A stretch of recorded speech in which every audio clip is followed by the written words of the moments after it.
Hi friends, ഞാനിന്ന് നിങ്ങളുമായിട്ട് share ചെയ്യാൻ പോകുന്നത് എല്ലാ വീട്ടമ്മമാർക്കും വളരെ യൂസ്ഫുൾ ആയ അടിപൊളി ടിപ്സുകളുമായിട്ടാണ്.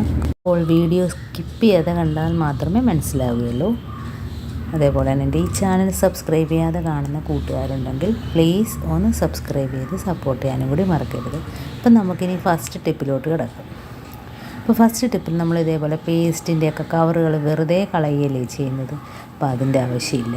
അപ്പോൾ ഇതേപോലെ നമുക്ക് ഗ്യാസ് കത്തിക്കുന്ന ലൈറ്ററൊക്കെ ഇതിനകത്ത് ഇങ്ങനെ സൂക്ഷിച്ച് വെക്കുക. അപ്പം നനയാതെ നമുക്കൊരു സ്ഥലത്ത് ഇരിക്കുകയും ചെയ്യും. പെട്ടെന്ന് എടുക്കുന്നതിനും വെക്കുന്നതിനും ബുദ്ധിമുട്ടുമില്ല. അതേപോലെ തന്നെ നമ്മൾ മീൻ കണ്ടിക്കുന്ന കത്തിയാണേലും ഏതാണേലും ഇപ്പോൾ കുട്ടികൾ വന്ന് പെട്ടെന്ന് വലിച്ചെടുക്കാതിരിക്കാൻ ഇതേപോലെ നമുക്ക് ആ കവറിനകത്തോട്ട് ഇറക്കി വയ്ക്കാം. ഇപ്പോൾ ഒരു സ്ഥലത്ത് ഒതുങ്ങിയിരിക്കുകയും ചെയ്യും. നമുക്ക് പെട്ടെന്ന് തന്നെ അത് എടുക്കുകയും അതേപോലെ തന്നെ വെച്ച് കൊടുക്കുകയും ചെയ്യാം. അപ്പം ഇങ്ങനെയൊക്കെയുള്ള കാര്യങ്ങൾക്ക് ഇത് ഉപകാരപ്പെടും. അടുത്ത ടിപ്പെന്ന് പറഞ്ഞാൽ നമ്മൾ മിക്സിയിലൊക്കെ എന്തെങ്കിലുമൊക്കെ പൊടിക്കുമ്പോൾ ആ സ്മെല്ല് അതിനകത്ത് എത്ര കഴിയാലും പോകത്തില്ല. അപ്പോൾ ആ സ്മെല്ല് പോയി കിട്ടുന്നതിന് വേണ്ടി നമുക്ക് ഇതേപോലെ ഒരു പേപ്പർ ഇട്ട് അടച്ച് വെച്ചാൽ മതി.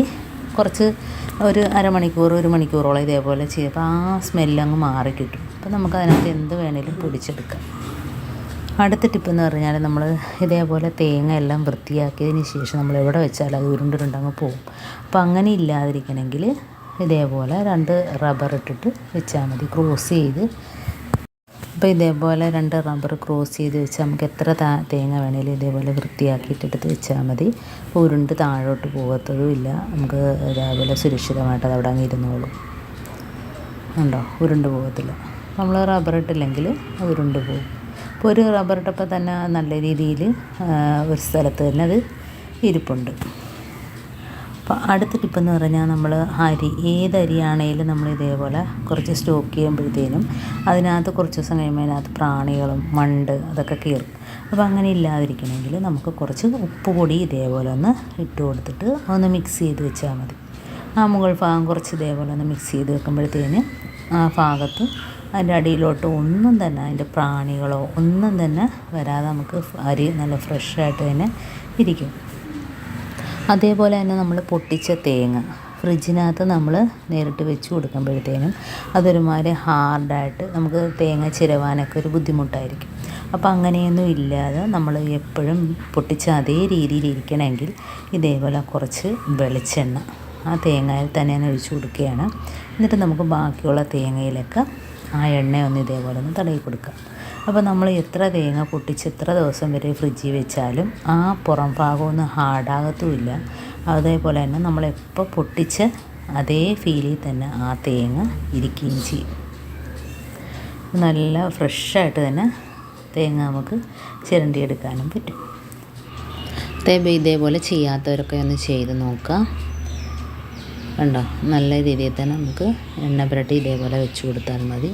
നമുക്ക് ഇതേപോലെ ഒരു പാത്രത്തിനകത്തിട്ട് അടച്ച് വേണേലും വയ്ക്കാം. അതല്ല തുറന്നിരുന്നാലും നമുക്ക് തേങ്ങയുടെ പുറം ഭാഗം ഒരുമാതിരി മുരണ്ട് പോകത്തില്ല, നല്ല രീതിയിൽ തന്നെ ഇരിക്കുകയും ചെയ്യും.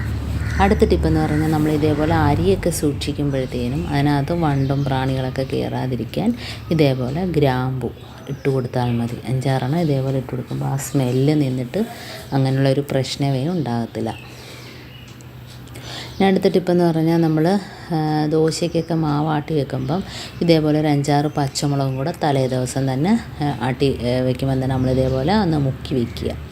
അപ്പോൾ നമുക്ക് പിറ്റേ ദിവസം ആവശ്യത്തിനുള്ള പുളിപ്പും കാണും, ആവശ്യത്തിന് നല്ല രീതിയിൽ തന്നെ പൊങ്ങിയിരിക്കുകയും ചെയ്യും. കാരണം ഇതിനകത്ത് പ്രത്യേകിച്ച് പിന്നെ നമ്മൾ സോഡാപ്പൊടിയോ കാര്യങ്ങളോ ഒന്നും തന്നെ ചേർക്കേണ്ട ആവശ്യമില്ല. നല്ല രീതിയിൽ തന്നെ കണ്ടോ, പിറ്റേന്ന് ആയപ്പോഴത്തേന് നല്ല ഐസ്ക്രീം പോലെ പതഞ്ഞ് വന്നിട്ടുണ്ട്. ഇനി നമുക്ക് ആ പച്ചമുളക് എല്ലാം പിറക്കി മാറ്റിയിട്ട് ഞാൻ ദോശ ചുട്ട് കാണിക്കാം. അപ്പം നല്ല രീതിയിൽ തന്നെ കണ്ടോ പൊങ്ങി വന്നിട്ടുണ്ട്. അപ്പം ഇതേപോലെ ചെയ്യാത്തവരൊക്കെ ഒന്ന് ചെയ്ത് നോക്കുക. അപ്പം 2 പച്ചമുളക് ഇട്ടാൽ പോരെ, ഒരു മാവിനനുസരിച്ചുള്ള പച്ചമുളകിൻ്റെ അളവ് കൂട്ടാം. ഇതിപ്പോൾ ഞാൻ കുറച്ച് തോനെ മാവുള്ളത് കൊണ്ട് 5-6 പച്ചമുളക് ഇട്ടത്.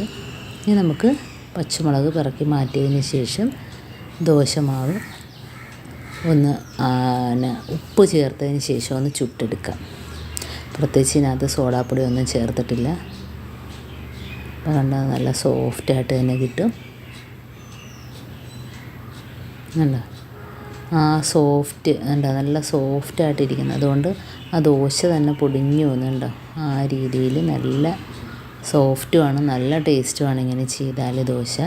അപ്പോൾ ഇങ്ങനെ ചെയ്യാത്തവരൊക്കെ ഒന്ന് ചെയ്ത് നോക്കുക. നല്ല സോഫ്റ്റും ടേസ്റ്റുമാണ്. അപ്പോൾ എൻ്റെ ടിപ്സുകളെല്ലാം നിങ്ങൾക്ക് ഇഷ്ടമായെന്ന് വിചാരിക്കുന്നു. ടിപ്സിൽ ഏതെങ്കിലും ഒന്ന് യൂസ്ഫുള്ളായിട്ട് തോന്നുകയാണെങ്കിൽ ഒന്ന് ലൈക്ക് ചെയ്യാനും കമൻറ്റ് ചെയ്യാനും സബ്സ്ക്രൈബ് ചെയ്യാനും അതേപോലെ തന്നെ ബെല്ലൈക്കൻ എനേബിൾ ചെയ്യാനും മറക്കരുത്. എന്നാൽ മാത്രമേ ഞാനിടുന്ന ഓരോ വീഡിയോസും നിങ്ങളുടെ മുമ്പിൽ നോട്ടിഫിക്കേഷനായി എത്തുകയുള്ളൂ. അപ്പോൾ ഇനിയും നല്ല നല്ല ടിപ്സുകളുമായിട്ട് വീണ്ടും കാണാം. അതുവരേക്കും താങ്ക്സ് ഫോർ വാച്ചിങ്.